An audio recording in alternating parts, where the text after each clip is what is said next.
Welcome to Win with Richardson and Richardson. What's important now? Success in business most often comes down to hard work, not by silver bullets and quick fixes. It's knowing where to focus that hard work that's key to winning.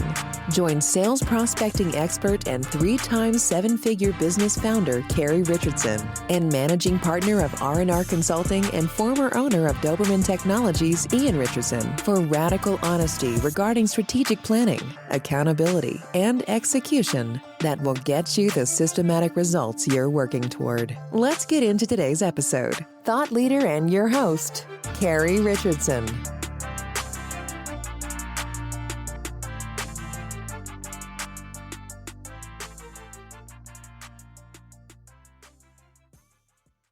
My name is Carrie Richardson, and I am the host of the Win What's Important Now podcast.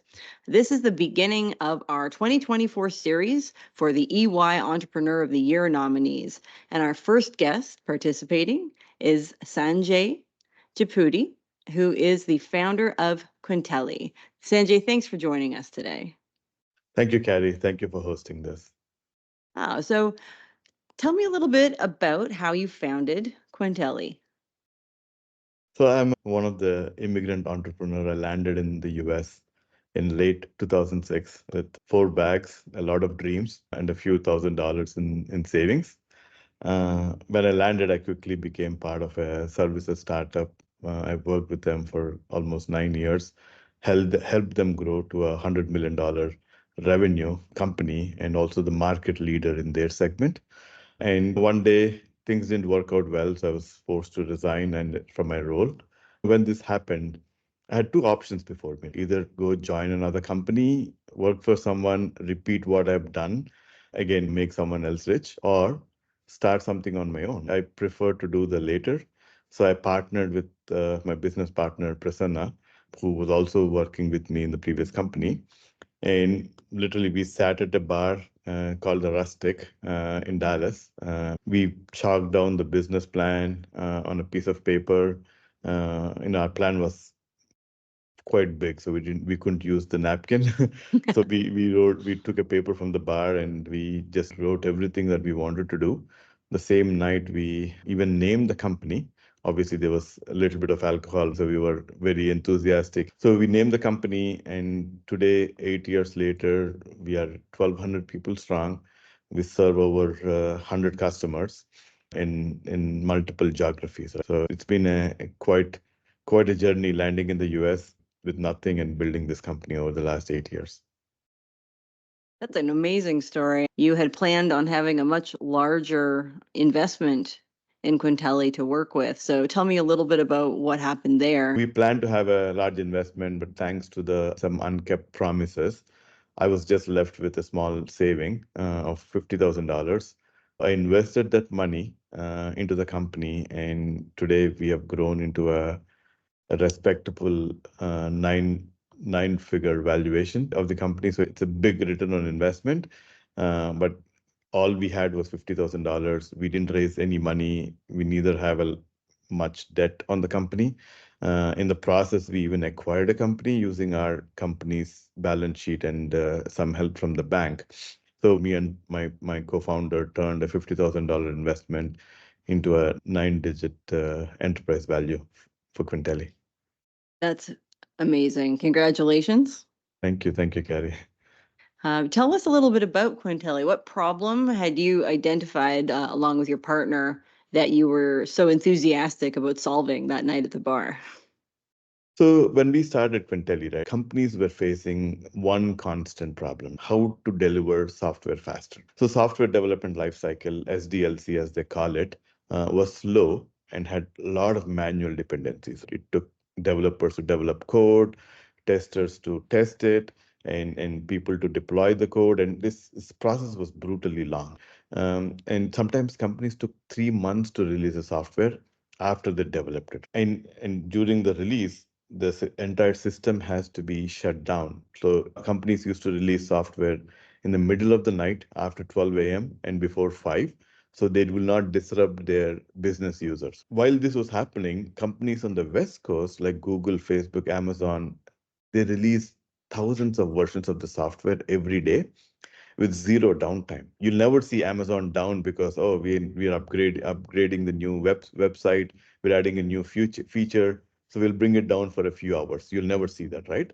So how did they do it, and how are the enterprises here outside of these tech companies not able to do it? So the tech companies use something called automation and DevOps. We brought that technology to enterprises and we said, hey, we can do similar things. We went to CIOs, the chief information officers. Usually these guys are heads of technology for companies and they're responsible for companies, IT and tech. And we told them we could bring down your release time from 3 months to 3 days to sometimes in hours. So we solved that problem and everyone started liking it because no one wants to wait three months. And businesses were constantly complaining that, oh, it takes too much time.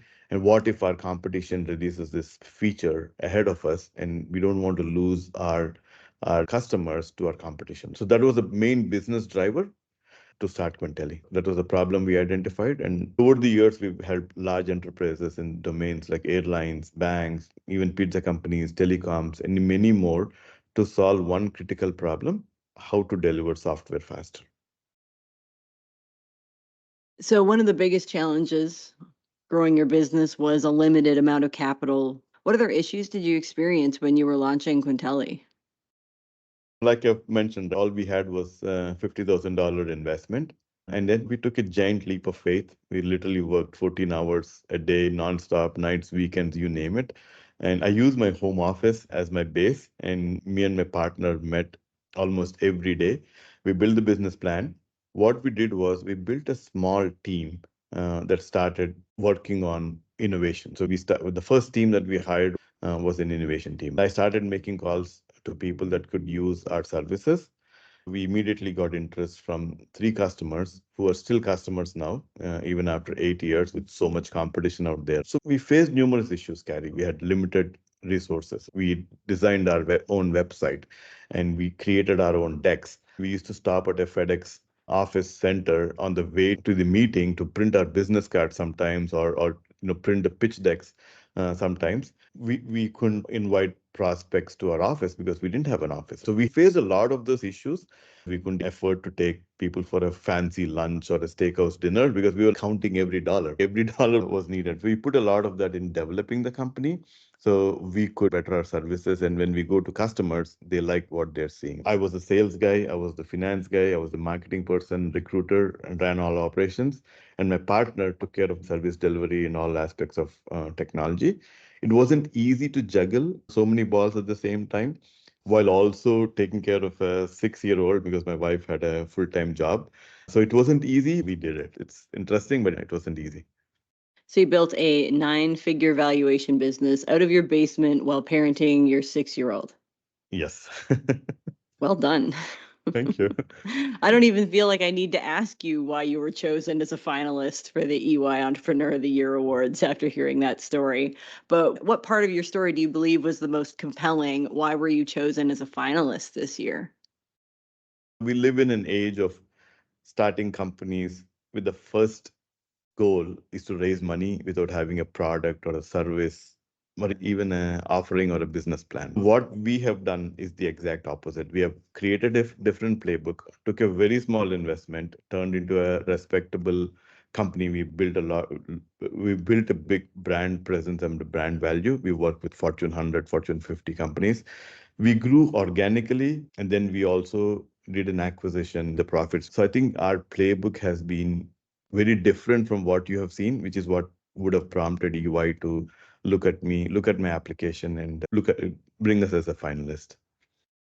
I understand you got to meet some of the other finalists last night. Yeah, it was pretty interesting. And adding to what I just said, we grew anywhere between 10 to 50% year over year. On good years, we grew 50%, and on okay years, we grew 10%. We grew during COVID.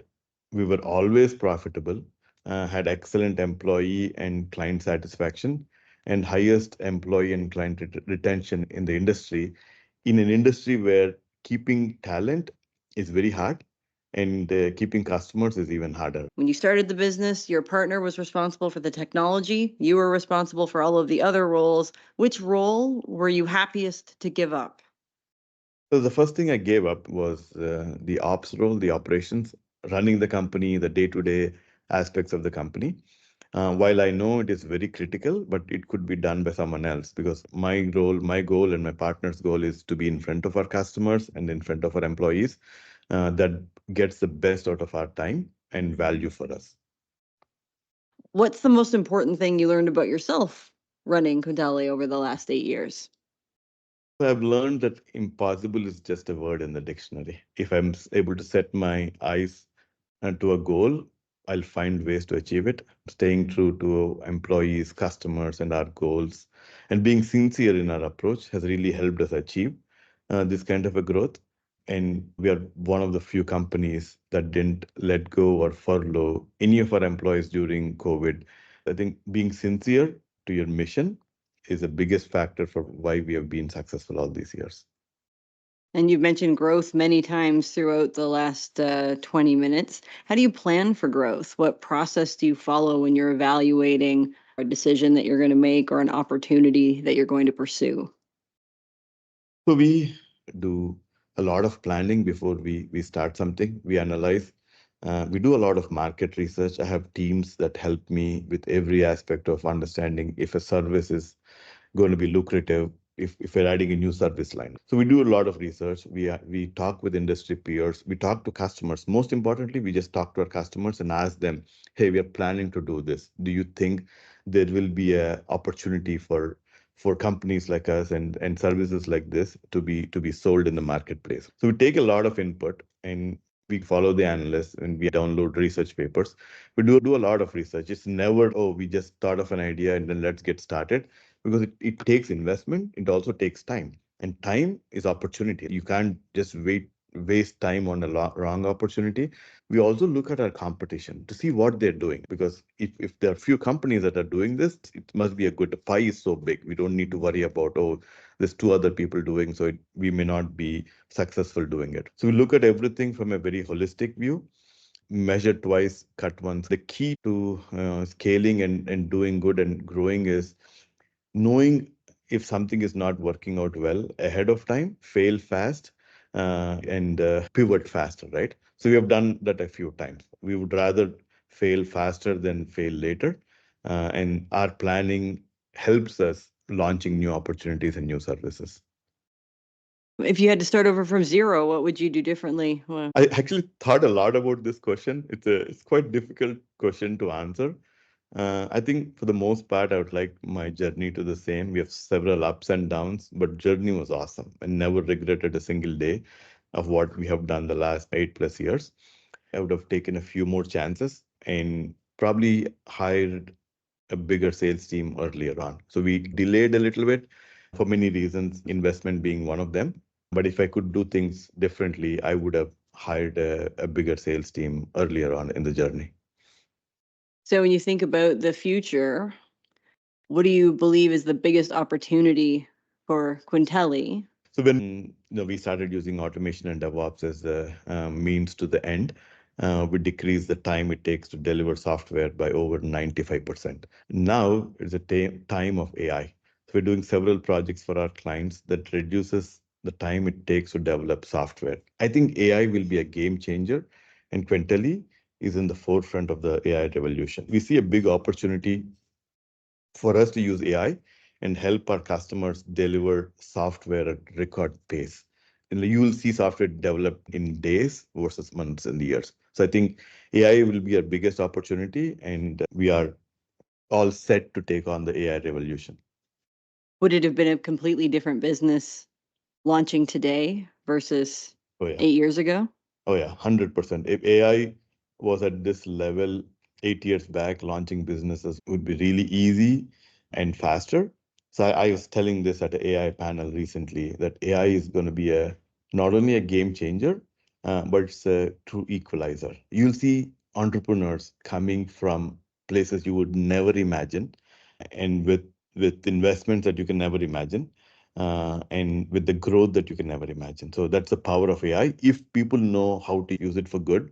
But you can do a lot of things much faster than what you have been doing all through your life. I think it's going to make a big positive impact to the way technology works, the society works, companies work. So I feel the next few years, AI is going to have a big revolution. We have gone all in on it. We have done projects using AI even before AI is a household name. With thanks to ChatGPT and OpenAI, AI became a household name. But there is a different version of AI before ChatGPT came. It's called traditional AI. So we have done projects using traditional AI, and now we are also doing projects using generative AI, which is a game changer. We have gone all in. We have several projects underway using AI, and we expect a lot more to come in the next few quarters and years.